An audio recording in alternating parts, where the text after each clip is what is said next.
Bismillahirrahmanirrahim. 10. Kemunduran. Permasalahan Kerajaan Ottoman. Sejarah Islam seolah berputar. Pada abad ke-7 dan ke-9, Islam bersemi dari gurun Arab dan menciptakan kerajaan-kerajaan yang paling kuat di dunia. Periode kehancuran akibat invasi abad ke-11 hingga ke-13 membalikkan sehingga dunia Islam tercerai-berai secara politik, ekonomi, dan sosial. Kebangkitan kerajaan Ottoman, Safavid, dan Mughal pada abad ke-15 dan ke-16 sekali lagi menandai bangkitnya kekuatan Islam di panggung dunia. Menjelang 1520-an, kerajaan Ottoman bahkan mampu menyentuh pinggiran Eropa Tengah di Wina. Walaupun gagal merebut kota tersebut, mereka telah menjadi kerajaan utama di Eropa. Kebangkitan cepat Ottoman diikuti kemandekan dan kemunduran perlahan. Awal mula kemunduran dapat dibilang terjadi pada akhir masa kekuasaan Sultan Sulaiman pada 1566. Walaupun Ottoman masih menjadi kerajaan terkuat di Eropa saat sang sultan wafat dan akan terus berlanjut paling tidak beberapa dekade, ada beberapa faktor yang berperan dalam kemunduran Ottoman. Berbarengan dengan kemunduran ini, negara-negara Eropa Barat, terutama Prancis dan Inggris, bangkit mengisi kekosongan yang ditinggalkan Ottoman yang mundur dari panggung dunia. Alasan utama dan paling gamblang atas kemunduran Ottoman adalah mereka tak mampu lagi mendapatkan kemenangan meyakinkan di medan perang. Di awal sejarahnya, Ottoman memiliki kekuatan teknologi yang jelas dibanding musuh-musuhnya. Mereka yang kali pertama memanfaatkan meriam besar untuk meruntuhkan dinding kota seperti yang terjadi di Konstantinopel, ataupun meriam yang kecil yang lebih mudah diangkut dan kemudian berkembang menjadi senapan. Tak butuh waktu lama lagi bagi orang Eropa lain untuk mengadopsi teknologi serupa. Dengan mengambil keunggulan yang dimiliki Ottoman di medan perang, berhubungan dengan hal tersebut, sikap pejuang yang gigih yang dibangun Osman di Bailey kecilnya mulai pudar saat kerajaan semakin besar dan lebih stabil. Korps Janissary yang terbukti sangat berperan dalam berbagai kemenangan awal kalah oleh godaan korupsi dan birokrasi, berhenti menjadi kekuatan peperangan yang efektif pada 1600-an.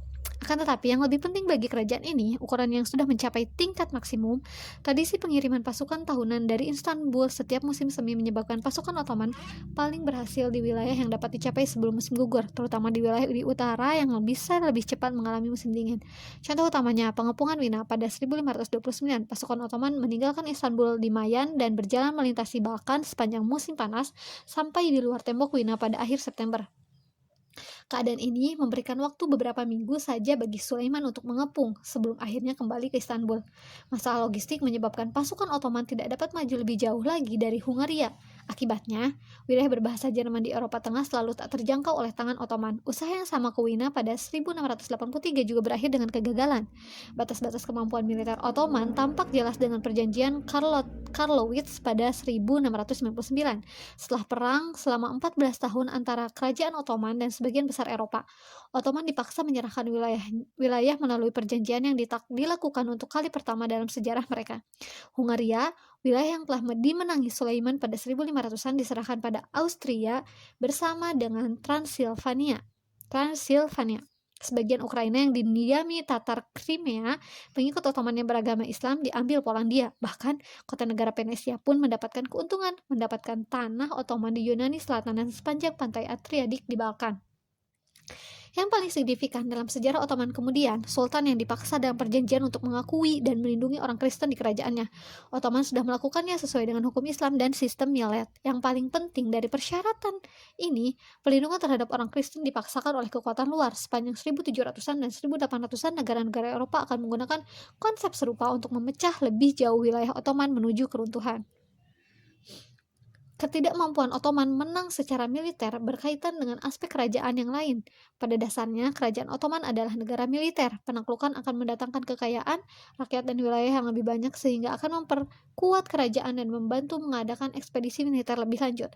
Selama masa perkembangan 1300 hingga pertengahan 1500-an, operasi militer Ottoman memberikan dividen besar secara ekonomi dan politik sehingga menciptakan kerajaan pan-etnis yang mendapat keuntungan dari rampasan perang. Dengan berakhirnya penaklukan, pemerintahan Ottoman harus mencari landasan baru untuk membangun ekonomi. Perubahan fundamental bentuk kerajaan semacam ini akan selalu sulit diatasi, tetapi permasalahan lainnya, kemunduran kualitas kepemimpinan yang dialami kerajaan ini. Sejak pemerintahan Osman pada 1300-an hingga masa keemasan zaman Sulaiman pada pertengahan 1500-an, Sultan Ottoman diharapkan memimpin pasukan dalam pertempuran, mengurus pemerintahan melalui wazir, menetapkan hubungan dengan kerajaan lain, dan mempertahankan Islam sebagai khalifah dunia Islam. Tetapi, setelah masa Sulaiman, ada perubahan tegas bentuk pemerintahan Sultan itu sendiri dan peran yang dimainkan dalam pemerintahan.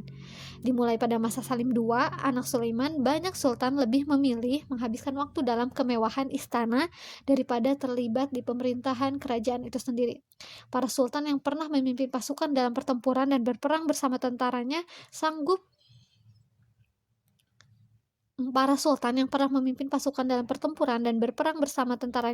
membangkitkan semangat saat prajurit Ottoman berderap melintasi Anatolia, Balkan, dan Gurun Timur Tengah. Tetapi sejak akhir 1500-an, Sultan akan menunjuk wakil untuk memimpin pasukan, sementara mereka menikmati kenyamanan di Istanbul.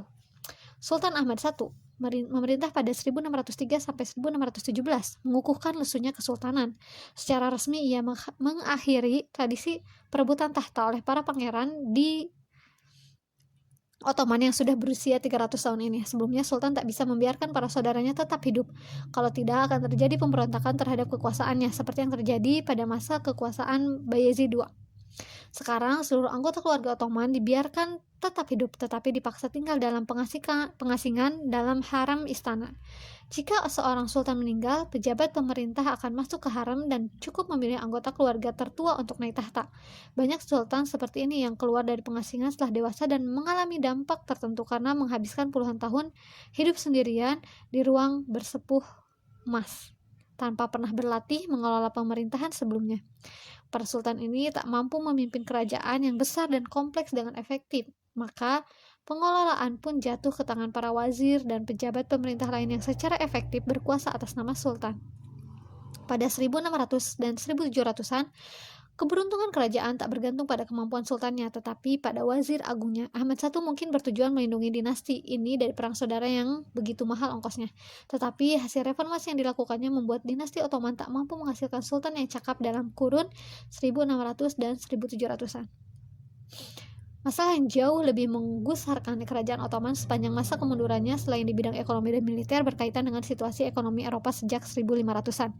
Negara-negara Eropa Barat seperti Spanyol, Portugis, Prancis, dan Inggris memimpin penjelajahan ke dunia baru dan menguras kekayaannya dengan sistem merkantilisme yang menekankan pada pengumpulan emas dan perak dalam jumlah besar.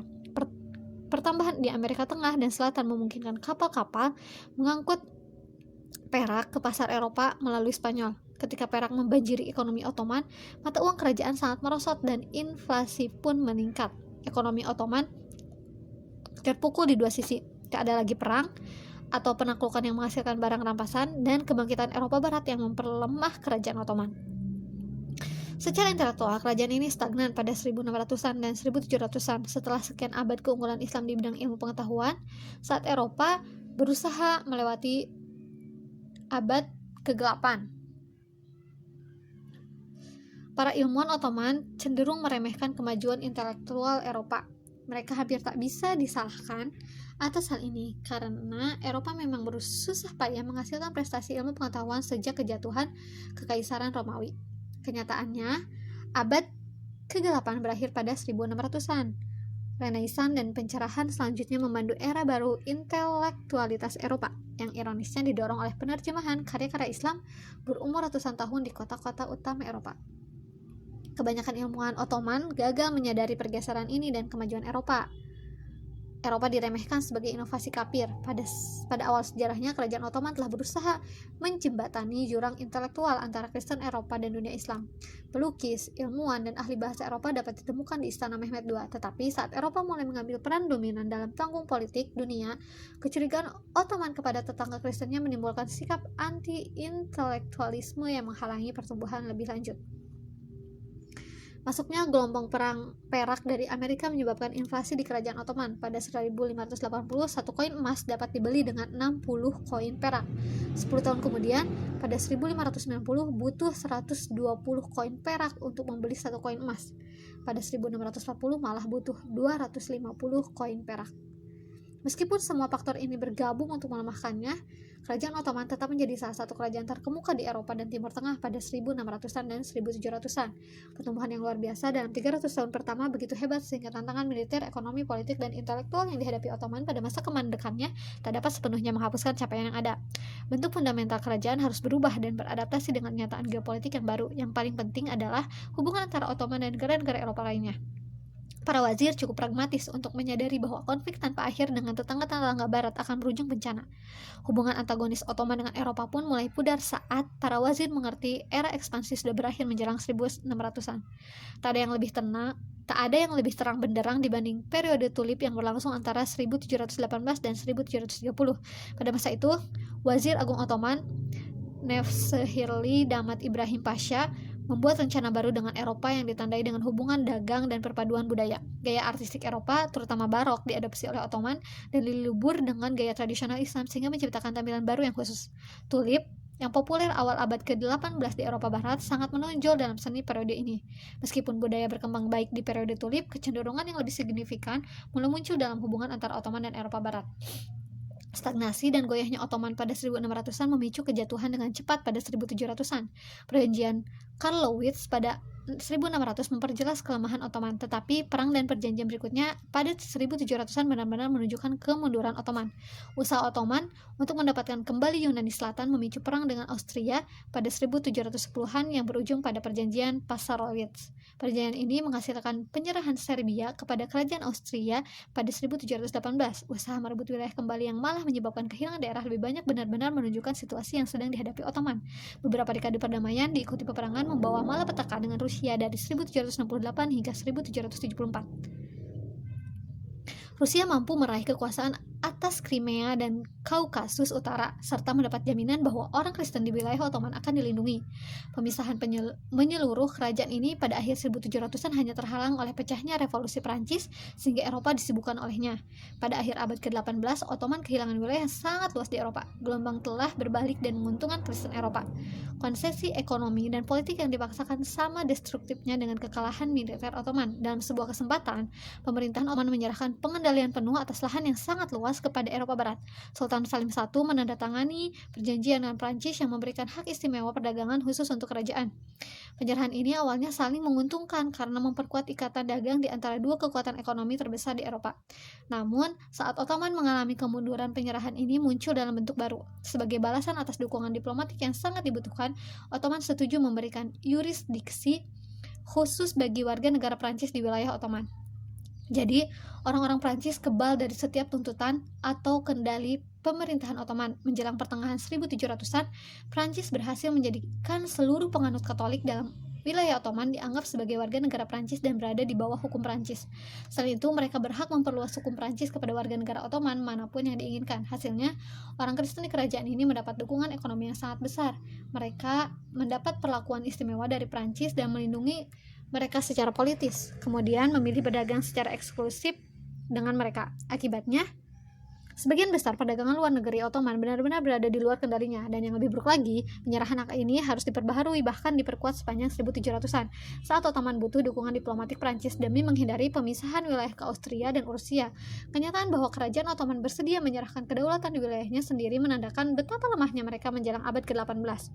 Pembangunan istana yang luar biasa megah oleh Sultan Abdul Majid I dibarengi kekalahan Perang Crimea menyebabkan kekayaan Ottoman terkuras. Akibatnya, pinjaman luar negeri diambil dengan bunga yang sangat tinggi sehingga semakin memperburuk situasi keuangan kerajaan. Reformasi liberal. Menjelang 1800, tampak jelas bahwa kerajaan Ottoman harus melakukan reformasi agar tetap bertahan.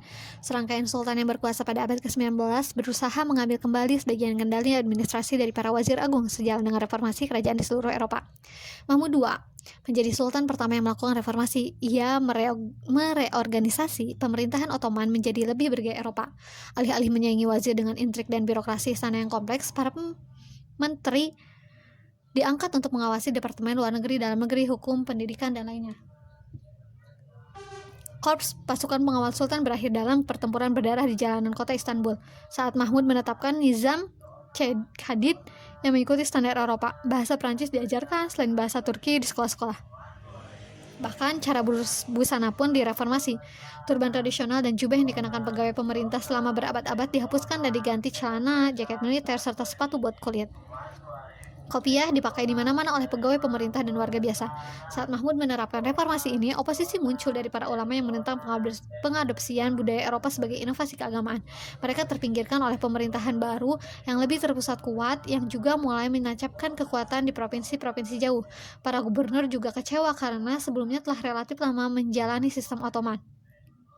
Reformasi berlanjut dan dipercepat oleh anak Sultan Mahmud, yaitu Abdul Majid I dan Abdul Aziz. Masa kekuasaan Abdul Majid mengantarkan era yang dikenal sebagai Tanzimat, bahasa Turki untuk reorganisasi. Hampir tak ada aspek pemerintahan dan kehidupan sosial Ottoman yang tak tersentuh Tanzimat.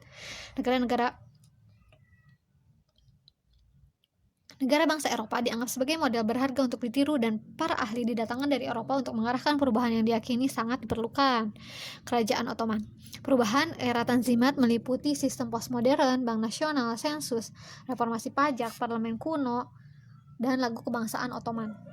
Sistem pendidikan dibongkar agar sejalan dengan sistem Prancis. Menurut gagasan Barat, pendidikan sekuler didukung melebihi pendidikan agama yang telah menjadi norma sepanjang sejarah Islam. Pada masa lalu, penelitian sejarah, ilmu pengetahuan, dan keagamaan dianggap sebagai usaha yang sama, bahkan Nabi telah mendukung kemajuan ilmu pengetahuan. Akan tetapi, dengan pengenalan sikap sekuler Prancis, pengetahuan ilmiah dan keagamaan dipisahkan, ilmu pengetahuan dianggap lebih bernilai. Hasilnya, generasi baru Ottoman menghargai karir dalam bidang rekayasa dan kedokteran lebih dari seni liberal dan studi keislaman. Norma budaya yang berlanjut di sebagian besar dunia Islam hingga sekarang. Bagi pelaku reformasi dan pendukungnya, seluruh pembaharuan organisasional ini diperlukan agar kerajaan Ottoman bisa berfungsi efektif pada 1800-an.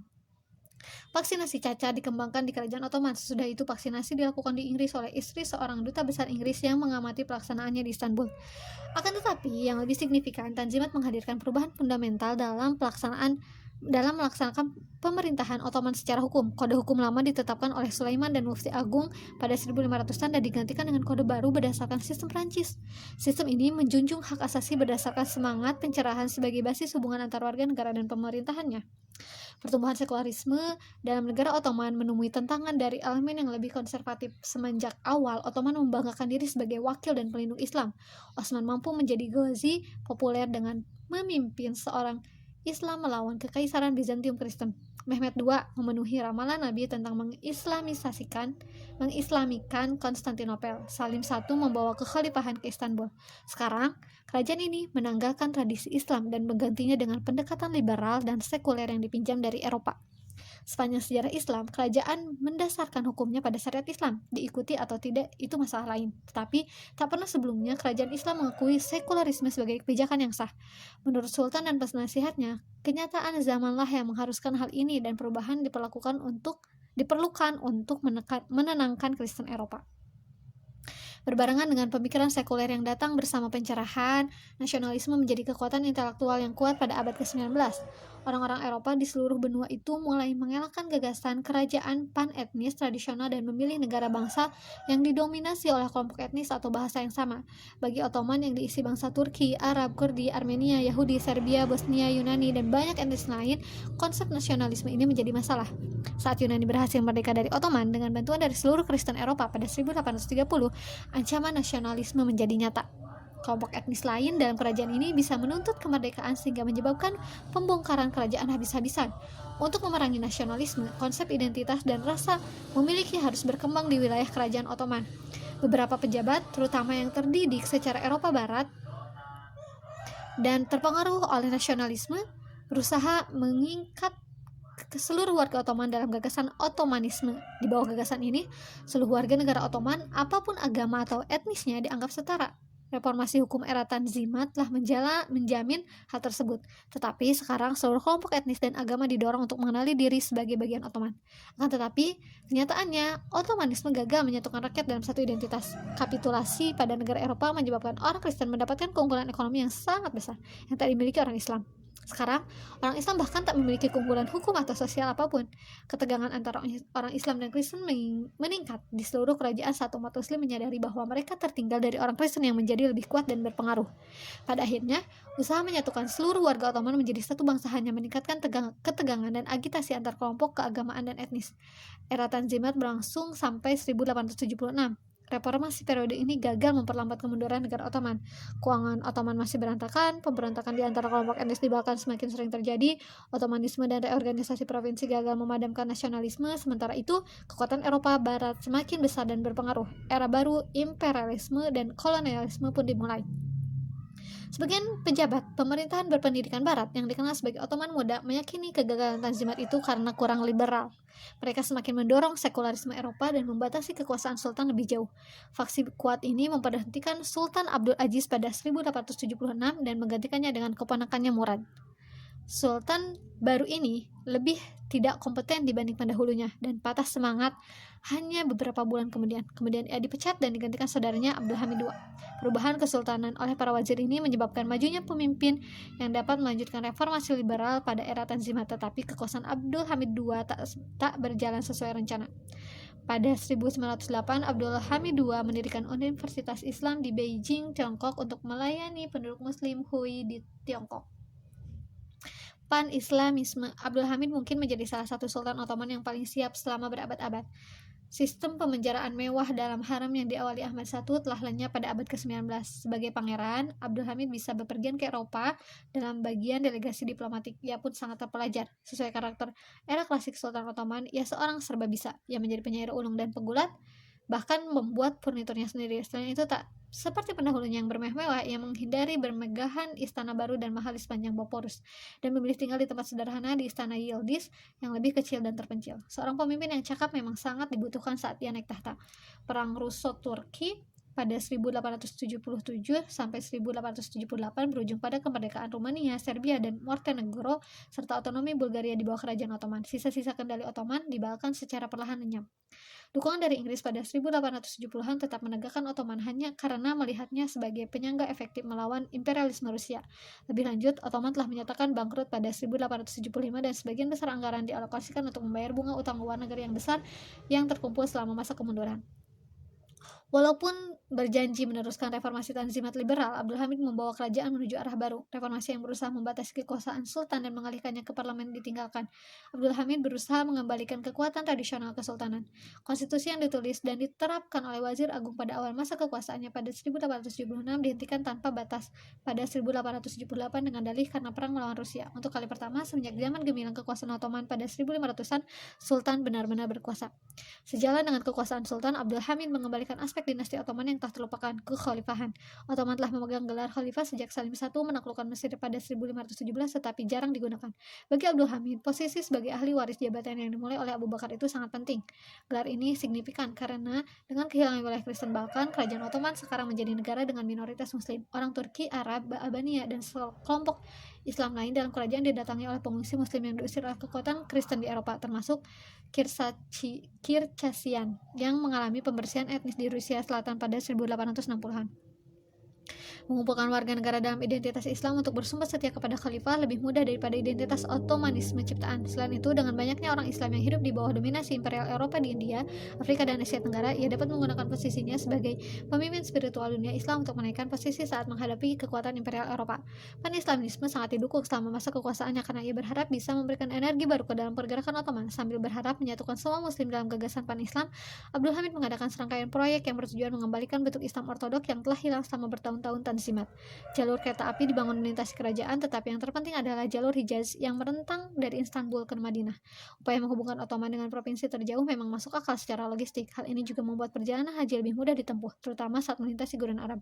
Selain itu, jalur kereta ini berfungsi sebagai jembatan spiritual antara kekhalifahan Ottoman di Istanbul dengan lokasi negara Islam pertama yang dipimpin Nabi. Delegasi utusan dikirim ke masyarakat muslim di luar batas wilayah Ottoman sampai sejauh Afrika Sub-Sahara dan Tiongkok.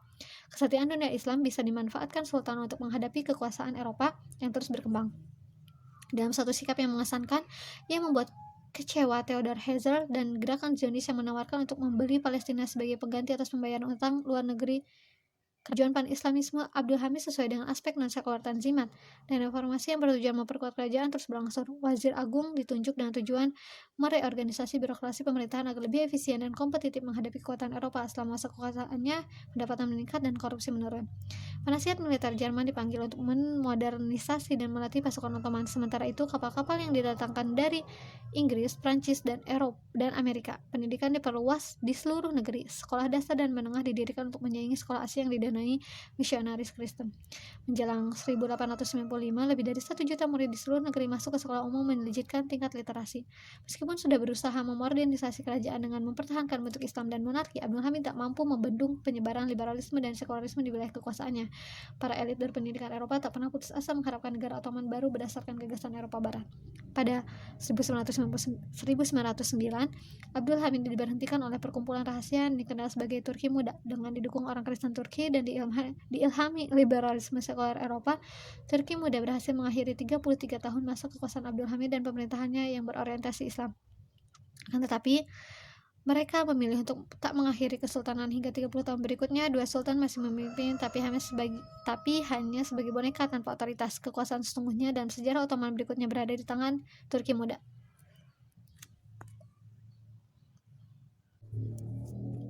India. Setelah puncak kekuasaan Mughal di India yang terjadi selama masa pemerintahan Aurangzeb, bentuk kerajaan yang terpusat mulai terurai. Sejak awal, Mughal mampu membuat pemerintahan lain menjadi bawahan dan sama sekali tak menyingkirkan seperti yang cenderung dilakukan Ottoman. Bahkan pada masa kejayaannya, Mughal terdiri atas gabungan beragam raja dan gubernur yang menyatakan kesetiaan kepada kaisar. Kesetiaan ini memudar bertahun-tahun setelah kematian Aurangzeb. Alasan utamanya perang suksesi yang menggoncangkan kerajaan. Anaknya Azam Shah hanya berkuasa selama 3 bulan sebelum dibunuh oleh saudara tirinya Bahadur Shah pada 1707. Ia pun selanjutnya hanya memimpin selama 5 tahun sebelum kematiannya. Periode selanjutnya diisi oleh pemimpin-pemimpin yang tak efektif. Seluruhnya ada 5 raja yang berkuasa dalam 12 tahun setelah Aurangzeb. Dengan otoritas terpusat yang mulai tak stabil, para pemimpin lokal mulai bersikap sebagai pemerintah merdeka.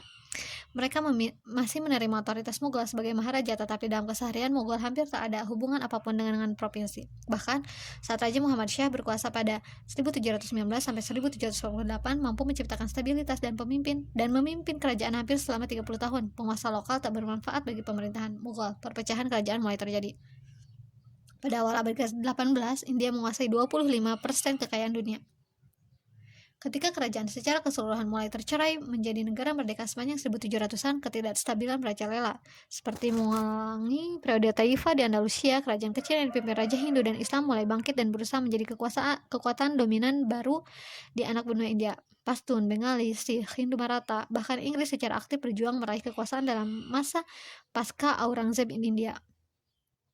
Pashtun di utara dipimpin Ahmad Shah Durrani mampu mendirikan kerajaan sendiri yang nantinya berkembang sebagai negara Afghanistan modern dengan mengambil alih wilayah dari Safavid dan Mughal yang mengalami kemunduran. Sikh yang sangat membenci otoritas Mughal setelah kematian Akbar mampu menjalankan otonomi melalui dominasi militeristik di wilayah Punjab. Maratha Konfederasi Hindu di Deccan Barat menjadi salah satu ancaman terbesar bagi keberlanjutan keberadaan Mughal. Mereka mampu menaklukkan sebagian besar India Utara dan Tengah menjelang pertengahan 1700-an. Akhirnya mereka terpinggirkan oleh Afgan dan Safavid di utara dan negara merdeka Mysore di selatan.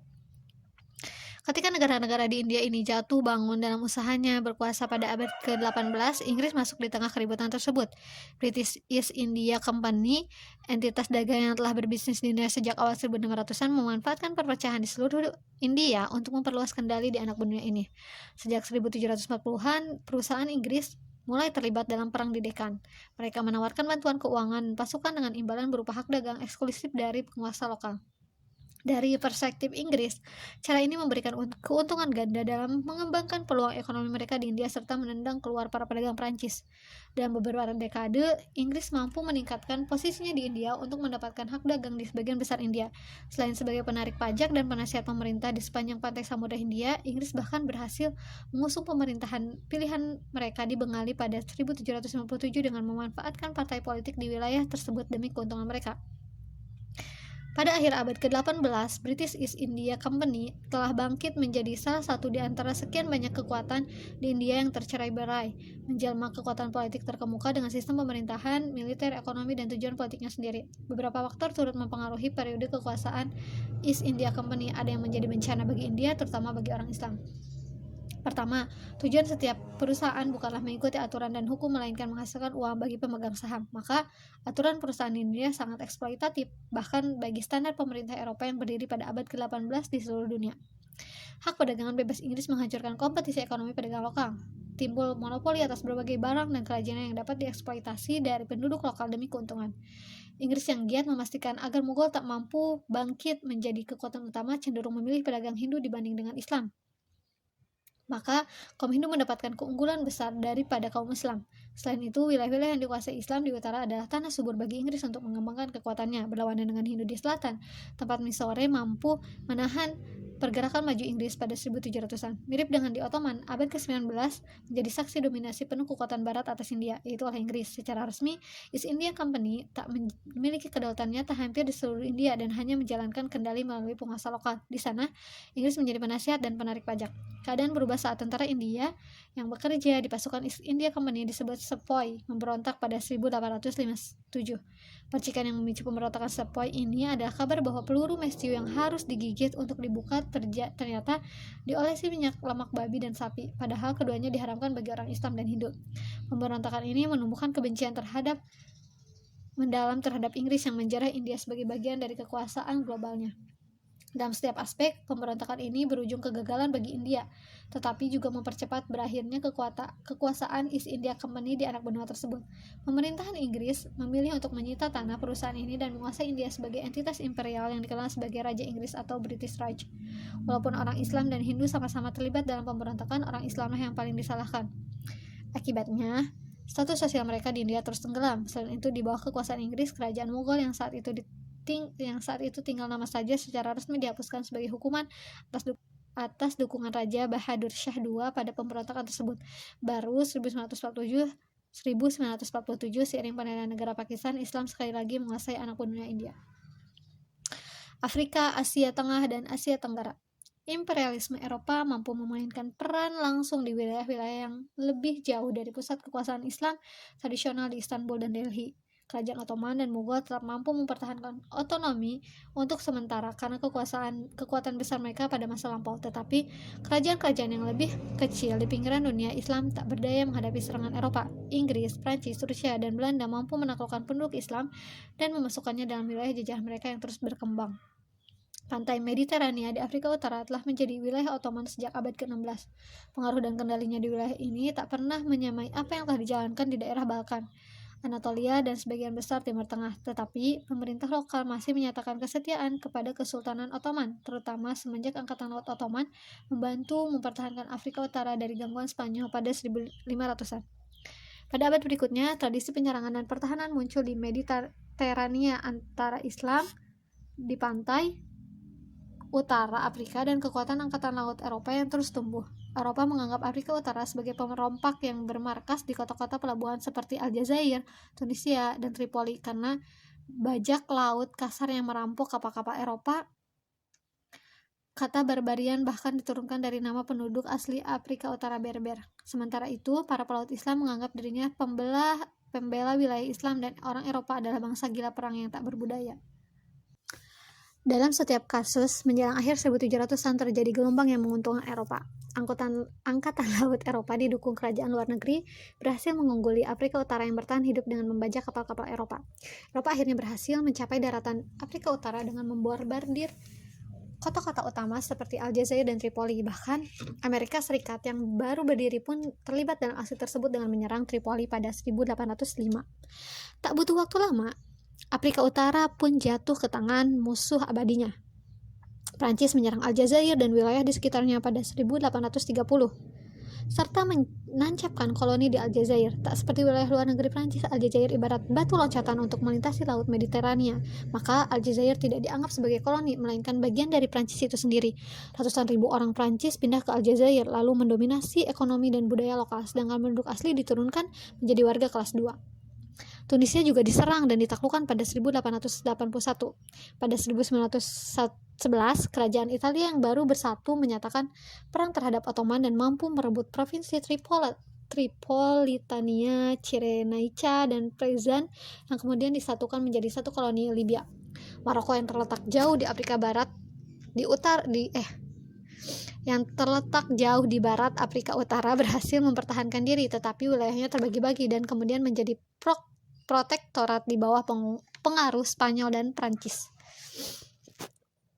Kekuasaan Islam di Maghribi yang tak pernah terputus sejak Uqbah bin Nafi menyapu wilayah ini pada 600-an berakhir pada abad ke-19 saat negara-negara Eropa berhamburan mengklaim wilayah itu sebagai miliknya sendiri.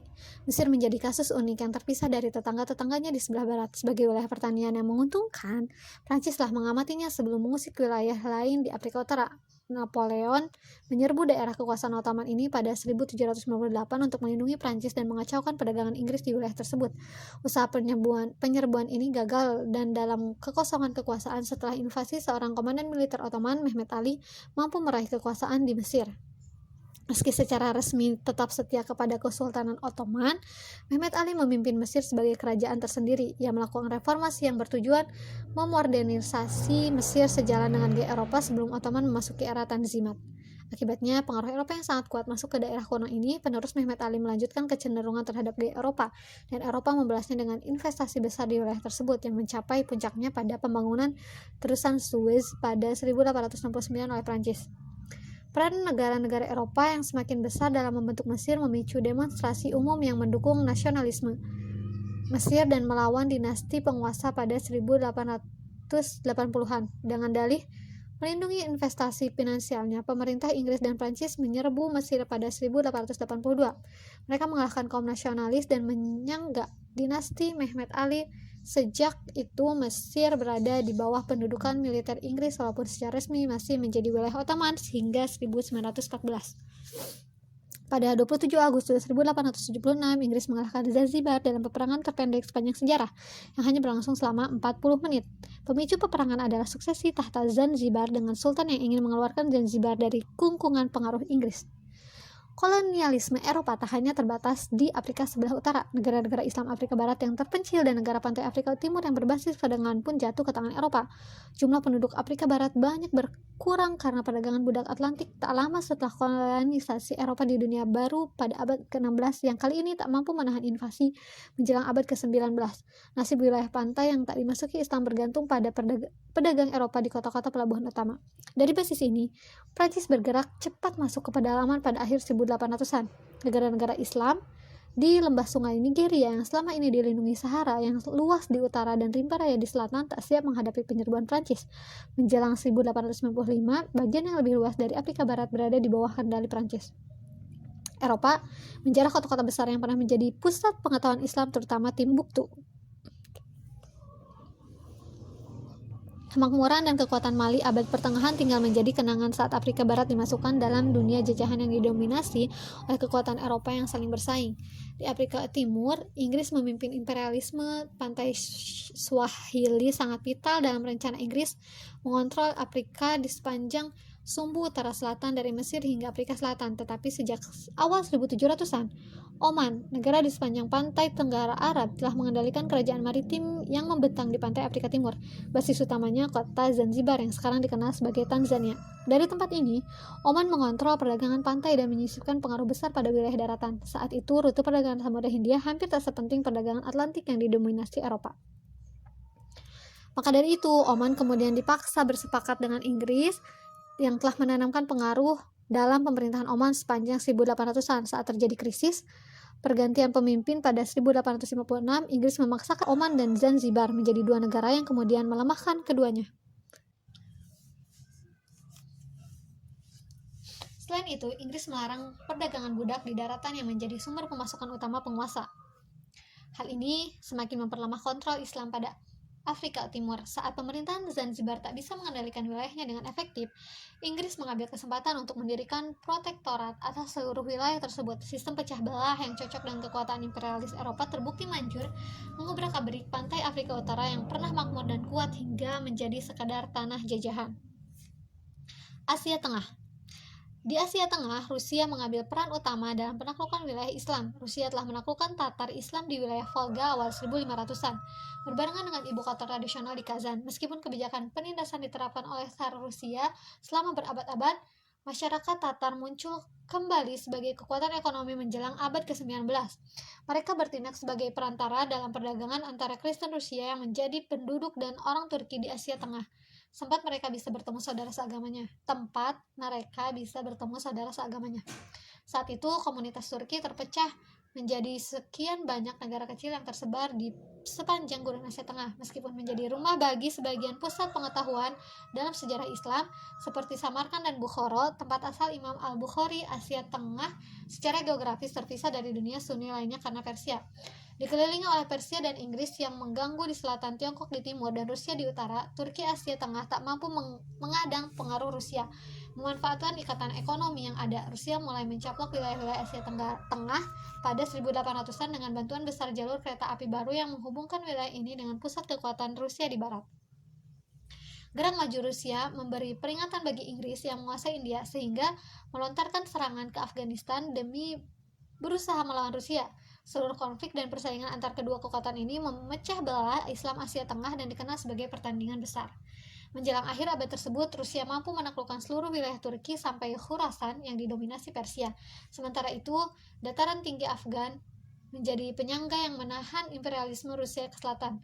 Meski Rusia atau Inggris tak mampu menaklukkan Persia, keduanya memberi pengaruh yang sangat besar bagi negara tersebut. Dinasti Qajar, penerus Safavid sejak akhir 1700-an, semakin jatuh di bawah pengaruh Rusia yang menekan perbatasan utara. Rusia menegosiasikan perjanjian dengan Persia untuk mendapatkan hak istimewa di bidang politik dan ekonomi. Mirip dengan kapitulasi di Ottoman, Rusia pun melenggang ke Teheran.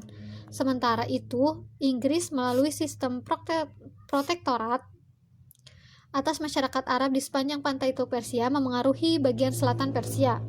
Kemerdekaan politik dan ekonomi di tanah Persia secara efektif berakhir pada akhir abad ke-19 saat Rusia dan Inggris bersaing mengambil keuntungan dari sumber daya negara itu. Kecenderungan kolonialisme Eropa dalam menggeruk keuntungan dari negara-negara Islam berlanjut di wilayah Islam bagian timur di Kepulauan Nusantara. Di sini, Belanda mengembangkan kerajaan dagang dengan cara yang sama persis seperti Inggris di India.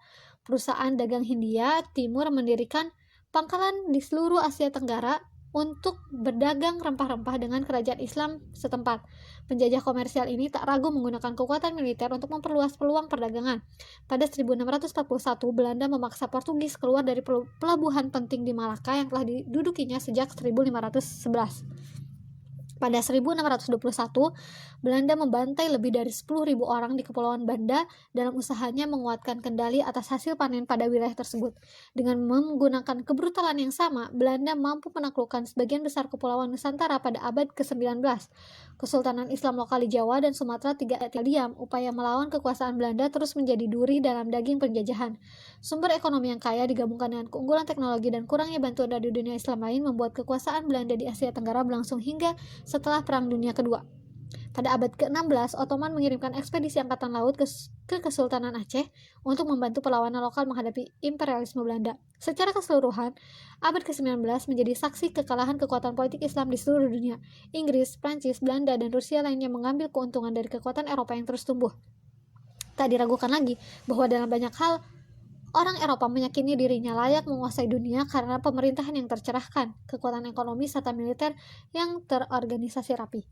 Menaklukkan dunia dan mengajarkan cara hidup Barat kepada pribumi adalah tanggung jawab kulit putih, seperti ditulis Rudyard Kipling dengan perasaan unggul secara budaya dan peradaban. Penjajah Eropa benar-benar tidak peduli terhadap kebudayaan lokal. Ini tak mengakibatkan pengabaian akan sejarah Islam. Bahkan pada abad ke-19, ketertarikan bangsa Eropa pada dunia timur mencapai puncaknya. Buku-buku tentang Nabi, sejarah Islam, dan keyakinan Islam diterbitkan di berbagai kota besar di Eropa. Mungkin karena pengetahuan akan sejarah serta potensi kekuatan politik dan budaya Islam, orang Eropa bersikeras meniadakan peran pribumi di negeri Muslim. Konsep memecah belah dan menaklukkan terbukti manjur dalam ledakan pertama imperialisme Eropa di dunia baru pada 1500-an. Pada 1800-an, konsep itu digunakan lagi, kali ini untuk meretakkan dunia Islam yang pernah memiliki kekuatan besar selama masa persatuan di bawah Umayyah, Abbasiyah, dan Ottoman. Secara sewenang-wenang, penjajah Eropa menarik garis batas tanpa mempertimbangkan identitas lokal atau sejarah politik dalam upaya memecah belah modal politik Islam dan menjadikan wilayah taklukan lebih mudah diatur serta dikuasai. Sepotong demi sepotong dunia Islam dikuasai oleh Eropa. Dengan demikian, menjelang pecah Perang Dunia Pertama pada 1914, sebagian besar orang Islam berada di bawah kekuasaan asing. Sejumlah pertanyaan besar muncul di benak kalangan umat muslim saat itu. Mengapa Tuhan membiarkan hal ini terjadi dan apa akibatnya bagi masa depan Islam di dunia modern? Orang-orang yang berusaha menjawab pertanyaan ini akan memelopori upaya kebangkitan Islam, berusaha membalikan arus pasang Eropa dan mempertegas kembali dominasi dunia Islam.